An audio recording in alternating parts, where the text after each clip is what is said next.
বিপ্লবীরা আগেও যেহেতু ভয় পায় নাই, একজন উসমান হাদির ঘটনাগুলো ঘটানোর মাধ্যম দিয়ে বিপ্লবীদেরকে দমানো যাবে না।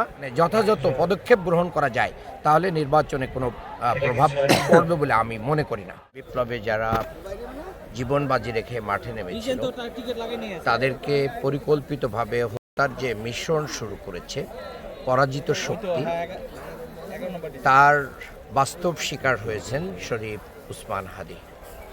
আমি শরীফ উসমান হাদির জান্নাতুল ফেরদাউস কামনা করছি।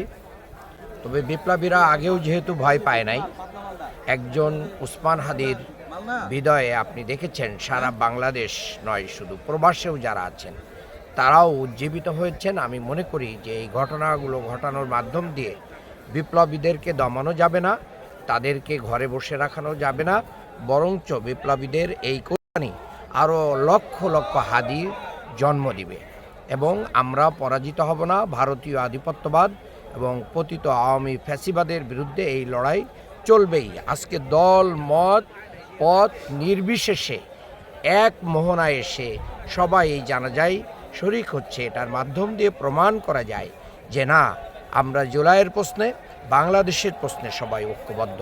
আমাদের আদর্শিক পরিচয় বা আদর্শিক রাজনৈতিক পরিচয় ভিন্ন হতে পারে, সেটা আমাদের এই জুলাই প্রভাব ফেলবে না।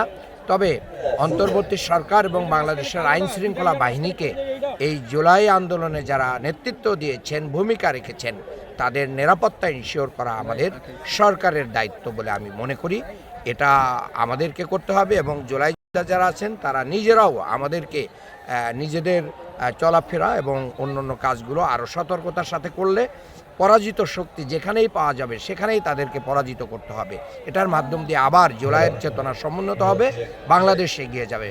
বাংলাদেশের এই জুলাইয়ের শক্তি কখনোই পরাজিত হবে না ইনশাআল্লাহ।